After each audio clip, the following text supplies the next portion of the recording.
everyone, and welcome to the Dribble Podcast, your home for basketball in WA, with an inside look at the Perth Wildcats, Perth Lynx, and WA basketball throughout the 2021-22 seasons. My name is Craig O'Donoghue from the West Australian newspaper, and throughout this year, I'll be joined by a host of guests to provide you with as much insight and entertainment as your basketball brain can handle. In this week's episode, we'll be joined by in-form Perth Wildcats star Vic Law to talk us through his remarkable performances of late. Plus, retired former Perth Lynx captain Katie Ebzery will be with us from her home in Sydney to discuss her life after basketball and her amazing career. But first, how about Monday night? Cotton for the win! Oh my goodness! A 4-point play to win the game! Yes, it was an amazing finish. Bryce Cotton put on his Superman cape, hit yet another buzzer beater to win the game for his team. And I reckon we take it for granted sometimes how good he is to nail high-pressure shots to win matches. We just expect him to do it. It's one thing to do it with the players drawn up for you and have everyone on the same page. This one was random. It was just a case of he won the rebound, charged down the court, and see what happens. He is the master of big-time shooting. The Wildcats road trip is now done and dusted. 14 consecutive matches on the road, and they finished with an equal record 9-5 for the club in a 28-game season, in a feat that has them ideally positioned to attack their 9 matches at RAC Arena. Elsewhere, the Lynx were up and down during their 4 home games, and they're back on the road, but the WNBL, I reckon, is facing a bit of a reality check about the importance of ticking every single box, dotting every I, crossing every T when it comes to the integrity of a season. We have to acknowledge they've had a lot of challenges with COVID, making it hard to put out a fixture. But they did jump around between the number of games that were going to be played before settling on 17, and the Lynx are going to play 16 after one game was cancelled. We've got the 4 finalists locked in, but we know they won't have played each other the same number of times, which makes the draw compromised, and that will play a huge role in the final ladder positions. On top of that, the decision to allow Canberra to keep their 3-point victory over Sydney Union Flames in round 1, despite coach Paul Goris and referee Simon Cozier both being suspended for working together to get secret vision of how the Flames were preparing, that looks even worse right now. So it's pretty obvious that home court advantage is going to be decided by the fixture and by that decision, which is not ideal when you're trying to get through a season. Well, let's get into the interviews for this week, and our first guest is in extraordinary form. Vic Law, step back 3, bam, that looked nice. Wildcats running, great pass, too easy in the end. Cotton finds his running mate, and Vic Law just doing whatever the hell he wants. Gets a great pass to Law, who gets to where he wants to go, and he's done it all night, so we should not be surprised. Yes, we should not be surprised. He's dominating at the moment. Vic Law, welcome to the Dribble Podcast. What's up? Thanks for having me. Now, this is a bit random. You played in Hobart last night. You'll be in Perth in a few hours, but right now you're in Sydney. You guys are finding a way to get around the country, aren't you? No, absolutely. I feel like I've seen every part of Australia other than Darwin, maybe. But we've been everywhere. So you've been playing a bit of Uno, you were telling me, throughout your layover in Sydney. So how many times have you looked at the game, though, since you've been there? And we'll look back on the last maybe 10 seconds with Bryce going nuts. I think we all had enough time last night. Our rapid reactions after the game was, obviously celebrate that and be super excited. But, I think now we're moving on, and now I'm just excited to get back to my apartment in Perth. So I'd love your perspective on the chaos of the finish, because you closed out on Finn Delaney, putting pressure on him to make sure that he didn't have an easy shot. It left you with no chance of competing for the rebound. So Bryce wins the ball. Immediately, what's your thoughts after he had the ball in his hands with 6 seconds left? I don't know. Honestly, I was just trying to full sprint down the court and give myself a chance to be in position just in case anything happened or they needed me. I full sprint down the court, went past Delaney and Wetzel, and hadn't even turned around looking at the ball. And as I tried to get position, I saw Bryce shoot and get fouled, and it was just a sigh of relief. And then seeing the ball go in, I guess that's why you sign in Perth, right? Have moments like that. That's exactly right. So we've seen him do it so many times. That's the first time he's done it since you've had the match-winning shot in games that you've played with him. When he took off, did you think he was going to go the length of the floor and have the shot, or were you trying to get into a position to be an outlet pass in case something went wrong? To be honest with you, I was so tired. I was just running straight down the middle of the court, trying to clear out space or something. I have no idea. I can't give you a clear answer of what I thought I was doing. But I'm just happy he got the rebound and made the shot, to be honest with you. New Zealand played about as well as you can ask for. Hassan, Abercrombie, Siva. I mean, they were making all kinds of shots down the stretch of that game. And so I'm just happy that when it came time to make big shots, we were able to step up. And you had the big moment yourself, obviously, during regular time to make sure the game even got to overtime. At that last last play, which was vastly different compared to the Bryce one where it was a bit more random. You had a chance to have the play drawn up. Did that go to plan? Was that exactly how you guys were anticipating it, or were you taking what the defence gave you? Scott gave us a couple options, and I was one of the options, that pin down and seal. And, I don't know if I was option one, but it was really just make a read, see what the defense was going to give you. And I'm glad Todd saw me in the middle there, and I got to my spot. Did you feel pressure at that moment once you get the ball in your hands, knowing the game's on the line? To be honest, I think I've had enough chances this year. I had the chance against Brisbane to beat them, and I had a chance against Sydney. So, I think I've had enough chances of messing up to finally know how to get it right. So, I didn't feel too much pressure in that particular moment. So you mentioned the Sydney one. A lot of people were talking about that after the game because there was 11 seconds remaining when you took the shot and it didn't come off. Most players like yourself who are elite tend to stew on things, I reckon, when they don't go their way. Have you been waiting for the chance to get another defining shot in a game? No, I wouldn't say I haven't been waiting on one, but, if you're in a game where you have to get a defining shot, that means the game's too close.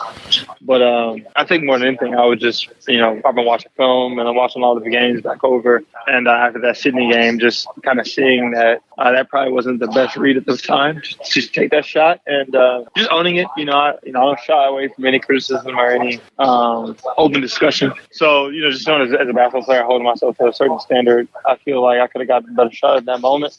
But you learn from it, right? Like, the moments like that make the ones like last night, they help you. They help you grow, and they help the ones like last night go in. So I'm happy it happened. You're in absolutely insane form when you look at what you've been doing since that Sydney game. Like, it's gone 22 points and 9 rebounds, 19 and 13, 22 and 10, 20 and 18, 24 and 8, and then 39 and 7. That's an average of 24 points and 11 rebounds since the Sydney game.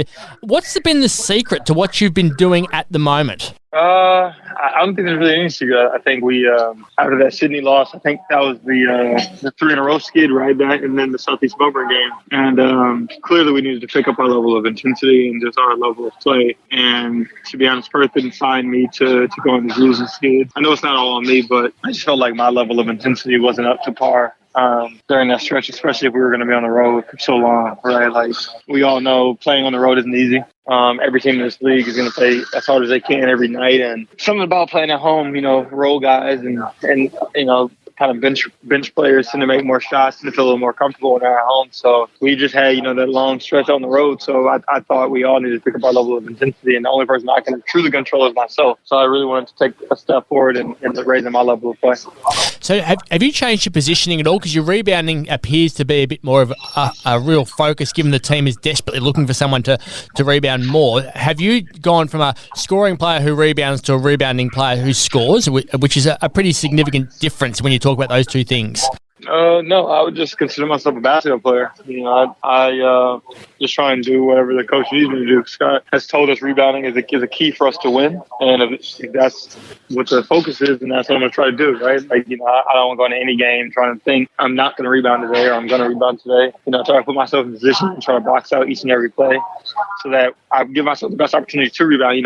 The ball's not going to always bounce to you every play, but all you can do is put yourself in the best opportunity to get it. Have you enjoyed the focus that Scott has been putting on people to get more rebounds? Obviously, with Matt Hodgson out, it puts a lot of pressure on everyone. Are you enjoying that challenge of going up against blokes who are a lot bigger than you? Man, I don't know. I've been rebounding over people twice my size for my whole career. It hasn't really been anything new. Last year in Brisbane, I led us in rebounding, and I definitely wasn't the tallest player on that team. So no, I don't look at size as any kind of deterrent of rebounding. There's been another interesting element to you this season with the reports midway through February around that Sydney game, actually, that a Russian team was trying to lure you away from the Wildcats. Was that a difficult time to be obviously another team chasing after you and trying to be playing at the same time? No, a lot of teams contact me and contact my agent about possibly playing and possibly getting bought out and stuff, and that's just a reality of the sport. And when you're talented and young, teams are going to reach out to you and try to pluck you, but I feel too close to the group, and I really respect Scott and Danny and the things they're doing in Perth, so that wasn't really an option for me at this time. I just want to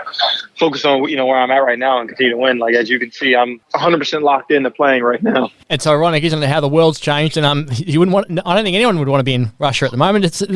Bryce often says it's a lot safer in Australia than it is in a lot of countries when you're playing basketball, and this is definitely case now where it's a lot safer playing here than anywhere else.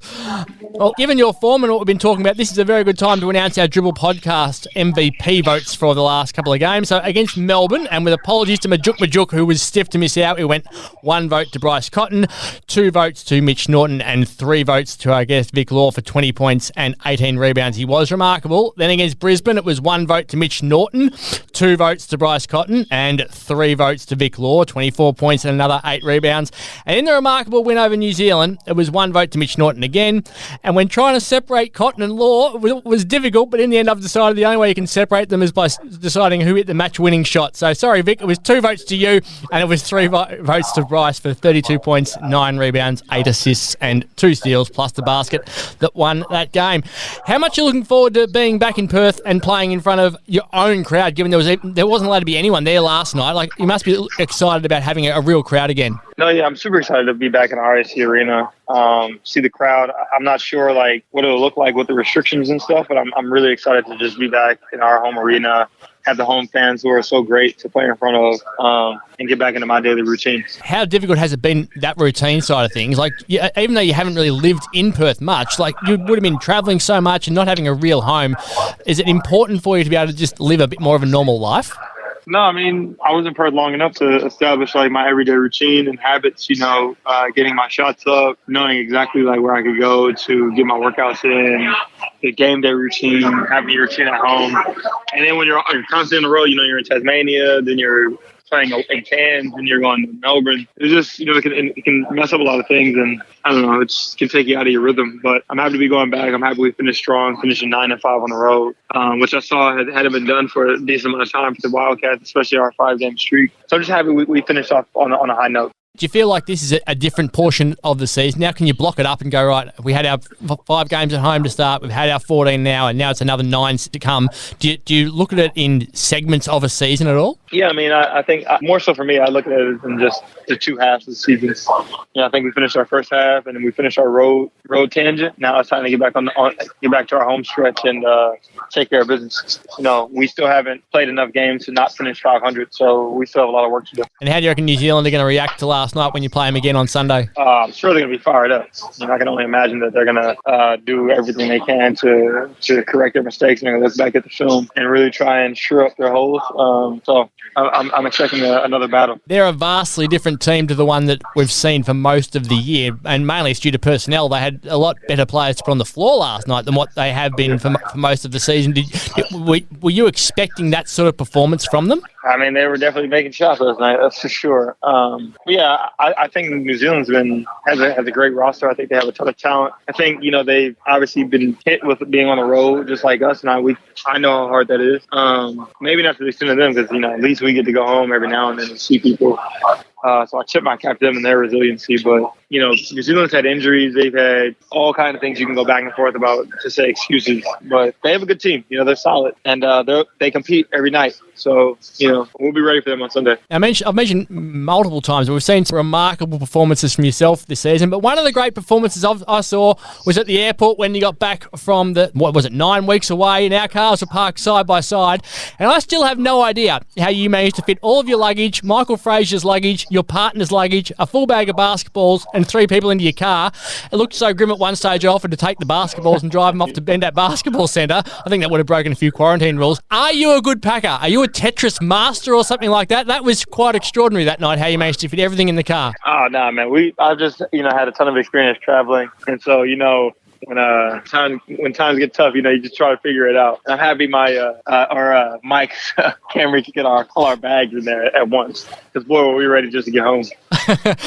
When did your partner get to Australia? I want to say February 5th. And will she stay for the duration now? Because it's obviously been difficult getting people in and out of the country. No, for sure. She's here until March 30th. So what has that been like for you to finally have her joining you over here? Yeah, man, it's been great. I would say just having a piece of home just here with me finally just made it a little bit more comfortable to be so far away from Chicago. And, she's one of my biggest supporters. So just whenever I feel, I guess, a little bit frustrated or disappointed just about the way life is going, she always reminds me of some of the positive things. And it's just good to have your partner in crime there. It's obviously been difficult for a lot of the partners who were stuck over here, but what was it like for her being in a new country and having to adjust to different states and different places, different side of the road to drive on, and you not being around all the time? Like, was it hard even just having her over there for helping her settle in? No, Carla's super outgoing, and, she figures things out. She's very resourceful, so... Carla was super excited to get over to Australia and learn the new culture and see how things are done over here. So it wasn't too hard. She picked up the driving in about a day or two. At least I'm hoping, because she's driving my car. Other than that, she's doing fine. She's loving her experience so far. Anything you're looking forward to doing in Perth now that you're going to be living here without having to jump on a plane for a while? I'm going to go out to Swan Valley and do some of the wine tasting. Go to some of the beaches and really just relax. Finally be back in my own space. You're living around Scarborough. Have you had the opportunity to enjoy Scarborough Beach much? Yes, I love going to Grotto and just walking along that boardwalk and going to the beach. Yeah, you've certainly found a nice area to live. Well, we do have a segment on the Dribble podcast called This or That, where we ask a basic question. You jump to one side of the fence or the other. And we saw the bizarre scenario on Monday of Oklahoma City and Memphis walking out into court to play each other in pretty much the same white uniforms. And white has become a fairly standard go-to alternate as an option for teams. Do you think white is good and it makes it easy for everyone to work out in terms of what to wear as the opposition team? Or should everyone just pick two colours and try their best to make sure they don't clash? I think white is a cool color. I think that should always stay in the standard lineup for jersey rotations, but I don't think that was a blunder between the Grizzlies and Thunder. It just became a bit of a debacle in the end, didn't they? Just didn't realise who was wearing what. So the looks on their faces was quite funny. Well, look, thank you very much for joining us, Vic. It's obviously a short stay over, or it might be quite a long stay over for you in Sydney as you're waiting for your flight. So we really do appreciate it. You're in amazing form, and hopefully the Wildcats can charge into yet another final series based on that, and we can see you hopefully having a good crack at the championship. Thank you. I appreciate it. We'll see you back in Perth. Now, before we go any further into this podcast, we must acknowledge the pain being felt by many in the WA basketball community following the tragic death of Alier Riak, an important member of the Warwick Senators from juniors through to NBL 1 West. He was a games controller for Basketball WA and a former Perth Wildcats Academy member. Alier was stabbed in Melbourne while out celebrating his birthday and has hit a lot of people hard in this state. So we offer our condolences to everyone who knew Alier, and we just hope that you can get through this difficult time. His story, unfortunately, is a tragedy, and it's a life taken too soon. And now it's time to enter the lair with this lady. It's cut back to two the difference. Ebzery with the reply. Ebzery looking for three and makes it count. Forces the turnover. Ebzery completes a perfect play for Perth. Yes, she is a veteran of more than 300 WNBL games, 2 Olympics, a World Cup, multiple All-WNBL first teams, and multiple Perth Lynx MVP awards. Katie Ebzery, welcome to the Dribble Podcast. Hi, thank you for having me. Now, it's been 5 months since you announced your retirement, 7 months since you last played with that Olympics. What's it like being a normal human being again? It's been really great. I've kind of managed to go straight into some full-time work pretty much after home quarantine after Tokyo. So, I've made that transition pretty well as I've been pretty busy with a new teaching position. So, no, it's been nice to have some weekends not in a basketball stadium. So I'm really enjoying it at the moment for sure. So what sort of teaching are you doing? High school, primary school? What's your class? What do you do? High school PE, so theory and the practical side of it as well. And how do you go being the one in charge of things as opposed to being told what to do by the coach? Are they as disruptive and annoying as what coaches probably think of players? I guess to some extent it is a bit different being in charge, I guess, but I quite like it. I like that we do, a range of different sports and, the kids always get involved in PE, whether it's prac. I also like all the theory content we cover as well. So it's been really enjoyable and, there's some challenges. Of course, but for the most part, it's pretty. Yeah, it's been a really good period of time. And do they know who you are, or are you a teacher? Do they actually understand that they've got a dual Olympian teaching them PE? I guess it seeps through sometimes. So they've slowly started to pick up that basketball was kind of what I did in the past. Budapest and Tokyo. So occasionally I get some questions about it. I didn't really come out and tell them directly, but they're starting to get the idea now.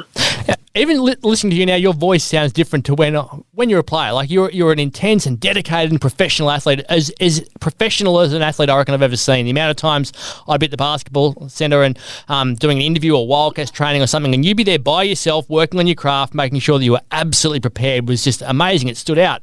And then in Sydney, when you were up there for preparing for the Olympics, it was just you. Like, how hard was it being just you when you built up to those Olympics, and just you sometimes on court when you were preparing for any sort of situation? What was it like doing that sort of stuff so intensely for so long? Yeah, I mean, it was a part of my process. I needed to be confident in my preparation.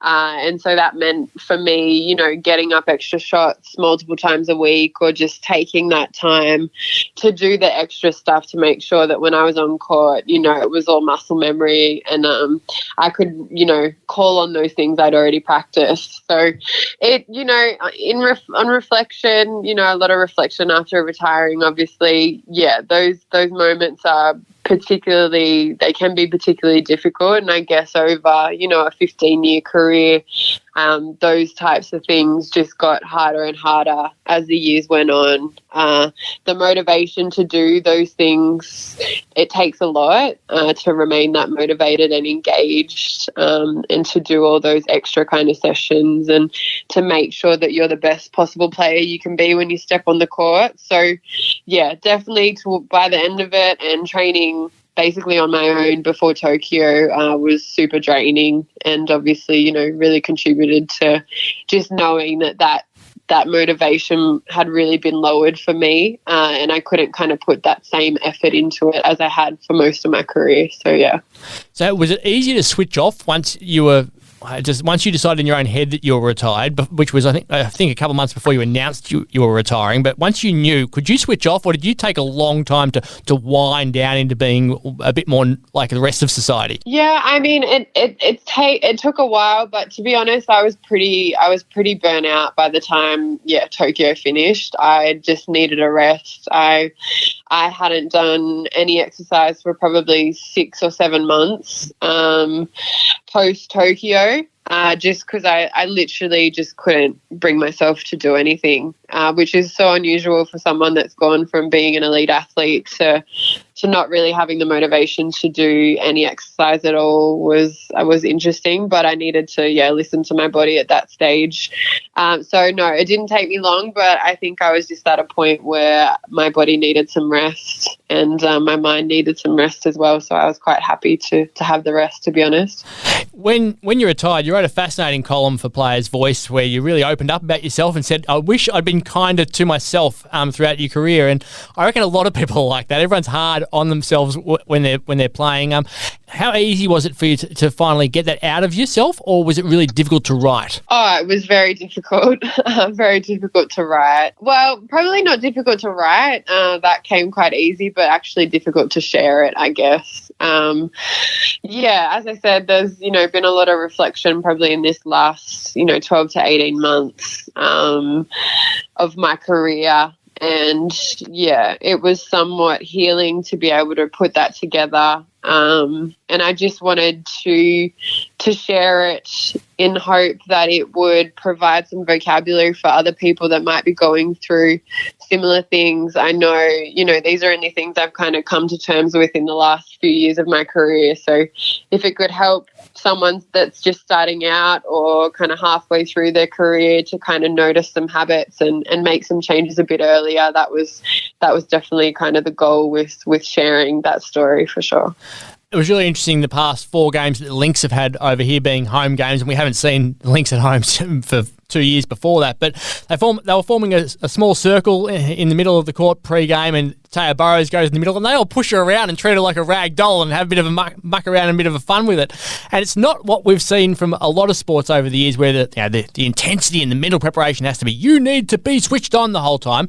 How have you found the change in mental preparation and the enjoyment that people want to bring to the game before the matches to try to relax them a bit more. Was that something you were able to embrace, or did you find that as strange as what a lot of people like myself have found, that it's not necessarily what we were trained to do? I think people, you do your preparation. I think there's definitely a place for, those moments where you can just release the stress a little bit. You don't want to be too heightened or stressed going into an already stressful environment. So, I think finding ways to make sure there's enjoyment in the basketball and a bit of fun, because it's still meant to be fun, even though, it's a professional sport. I think just finding those little moments where you can have that is really important, whether it's in training or at the beginning of a game before a really intense kind of battle on court. I think it's really important and just kind of helps people level out a little bit before going into intense situations. It doesn't have to be always heightened, there can be a real balance. And I think sports are starting to realise it can't be intense 100% of the time. There needs to be better balance to help individuals be able to cope with some of the stressful situations they face. And talk about stress. I still can't get my head around the fact that you were 15 years of old when you left home and moved to Canberra to go to the Australian Institute of Sport. I've got a 14-year-old daughter at home, and there's no way known she'd be leaving home to go anywhere outside of WA, maybe not even down the road. You're supposed to be working at Coles or Macca's at that age. Does it blow your mind that you were doing that now when you look back? Yeah, in hindsight, as I said, there's been lots of reflection. It does. And believe me, my parents didn't want me to go. I was just adamant, and I believed that opportunity might not happen again if I said no. So the consequences were too big for me to possibly say no, even though I definitely wasn't ready or mature enough to have that experience or move away from home. Yeah, but it's definitely such a hard, when a carrot like that is damn good in front of you, it's really hard to say no to. And my parents supported me in my ability to want to do that. And obviously led to, some of my experiences as well. So, but in hindsight, I definitely at 15 wasn't ready to go do that and move away and try and compete for a WNBL spot every week. It was a bit crazy, to be honest. But as you said, it worked out because you went to 2 Olympics, which not many people can say they did. How do you compare the highlight of going to the Olympics and the team not necessarily having the success that you wanted from a medal side of things to winning that silver medal at the World Cup? Like, one thing is you got the medal to show for it. The other thing is probably rated higher in everyone's own minds about just going there. Like, what do you look back on with the fondest memory? Definitely that, going to an Olympics is a massive deal for sure. I think the special thing about that World Cup and the silver medal was just how well we played. Like, we gelled so well that tournament. We had an amazing preparation, which is a massive key, obviously.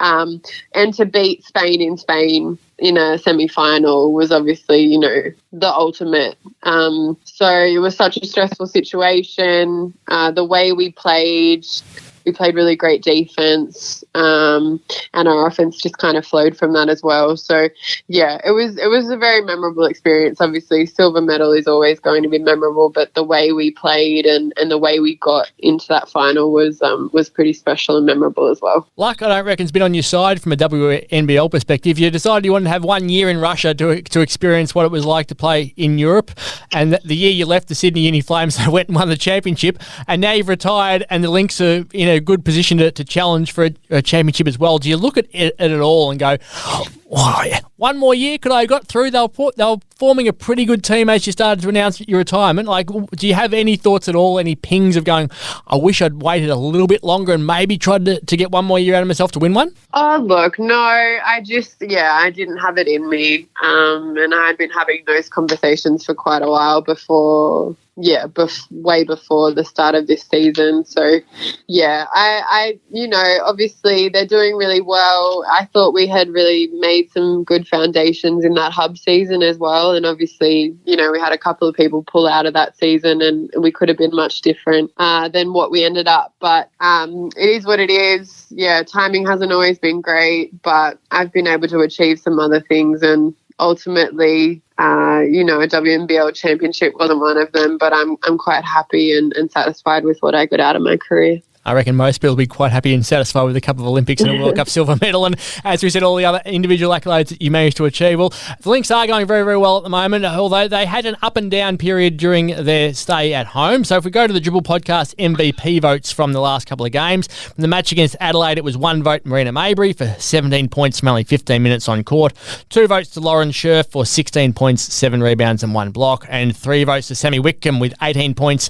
5 rebounds, 6 assists and 4 steals. And in the Canberra game, it would have been nice to have given Jackie Young all 6 votes, but that's not the system we have in place. So it was 1 vote to Alex Gibertoni, 2 votes to Marina Maybury, and 3 votes to Jackie Young, 36 points, 3 rebounds, 3 assists and 3 steals. It was amazing, those 36 points. She absolutely dominated. Now, let's see how good your memory is, Katie, because we've seen some good performances this year. If I say 22 points, 15 assists, 7 rebounds and 1 steal, do you remember the game you did that for Perth? I believe it was a home game. Yes, it was. Possibly against Adelaide, because I remember Nicole Seacamp got quite a few assists in that one as well, which is a bit crazy. Yeah, it was. It was Adelaide in October 2019. That's the best game I ever saw you play live. Like 22 points and 15 assists. Like when you got on a roll, like you were able to do so much in games. You could play so many different roles, so many different positions and do so many things. When you get in a role like that sort of game, what's it like? Oh, it seems like everything you do just turns to gold sometimes, like whether it's shooting and all the little ones that are 50-50, they all go in. All the iffy passes that might get deflected one game, that game it goes straight to hands and then they're able to put the basket in, which is obviously the big factor of getting an assist is the basket needs to go in as well, right? So those games, they're fun. You're just in a bit of a state of flow and everything's kind of going your way essentially rather than it kind of rolling the other way. It's just one of those games sometimes. Well, that 15 assists is the franchise record for the Lynx, and no one else has them even in double figures. So it shows how dominant you were that game. We mentioned that you're in Sydney. Are you dry? Are you okay up there? Yes, it's been dry the last few days, which is good. So, yeah, there's a fair bit of rain in a short amount of time, but it's all drying out, thank goodness. And what about the family in Newcastle? Has that been affected up there? They're all good. You know, my dad's from a place called Kyogle up near Lismore in northern New South Wales, so he has quite a few friends affected by the floods up there, unfortunately. So, yeah, we know people in different circumstances. So, yeah, if anyone is able to help out with the flood appeals and donations and stuff like that, it's all obviously going to a really worthy cause. Now, you're a very proud Newcastle girl, and you're very proud of playing against your sister a couple of years ago as well. I made you cry when I interviewed you about that, which was rather unusual at the time, given how you weren't prepared for that. But can you see yourself teaming up and playing together at any point, going back to Newcastle and having some games, or are you well and truly done from that perspective as well? I mean, I'll never say never. At the moment, I'm definitely not playing for the foreseeable future. But who knows in the coming years what will happen, and I'm still really close to Newcastle, and my sister's there as well, obviously. So we'll never say never. It's always nice. I wasn't able to play with her or against her too many times just because of a bit of an age gap. So whenever and if ever we get the chance, we'll definitely see if we can make it happen. And the Lynx are going to round out their season with games against Sydney and then followed by 2 in Townsville. If they finish on top, that will mean that they will fly back from Townsville on the Monday and play on the Wednesday. Would that be pretty brutal? Would that be difficult to do, getting back from that trip from Townsville for only a Wednesday game? Or do you think that they might push to try to get that game on a Thursday if it works out? What do you think would be the best from an athletic point of view? The trip to Townsville is always pretty brutal, and the trip home. So anything you can kind of do to extend that period in between is obviously ideal. But depends obviously how the girls are feeling and how they pull up from that game as well. So all kind of depends on what the game's like, to be honest. And I've asked several former Lynx players this in recent weeks. What would it mean to you if they won it? It would be great. It's been a little while since the Lynx have won. When was the last time? 1992. Yeah. So wow, it would be really cool. As I said, they've been so close over the last few years, for them to win, it would obviously be great. And having played with a lot of them last season and it will be really nice to see them have that success, and head coach Ryan Petrick and everyone involved in the club as well. They've obviously put a lot into it over the last few years, and it would be a worthy moment for them to celebrate for sure. And just finally, we have a segment on the Dribble podcast called This or That. Just jump to one side of the fence on a question, and we saw the bizarre scenario on Monday of Oklahoma City and Memphis walking out into court in the NBA in the same coloured uniforms. White is a fairly standard go-to for most sports these days as an alternate option. Do you think white is the good way to go and just have everyone wearing white, or should everyone just find a second colour and we can make sure we don't clash that way? Yeah, everyone just needs to have their ideal colour, like their own colour, and then white is for, the rarity rather than being the most common option for sure. Like there just needs to be their own colours, and then white needs to be non-existent, I think. It's so much better that way, I reckon. You can turn on any game and know who's playing, as opposed to having to figure out who's actually out on court, because every single team who goes away is wearing white. It never made sense to me. Well, it will be a clash again this week. It'll be a clash of Katie's former teams, with the Lynx playing the Sydney Flames, and they're off to Townsville, as I said, for 2 games to round out their season. So we wish them luck in those final matches. Well, thanks for joining us, Katie. You were an absolute star. We've spoken many times in many places around the world while you're playing, and it's great to hear that your life is going so well for you in Sydney in retirement. Awesome. Thank you so much for having me. I appreciate it. Well, that's it for the Dribble podcast this week. Keep logging on to thewest.com.au for all your basketball news and pick up your copy of The West Australian. Thanks to Samantha Rogers for all her production work. Thanks to Vic Law and Katie Ebzery for their time. We'll be back next week for another episode of the Dribble podcast.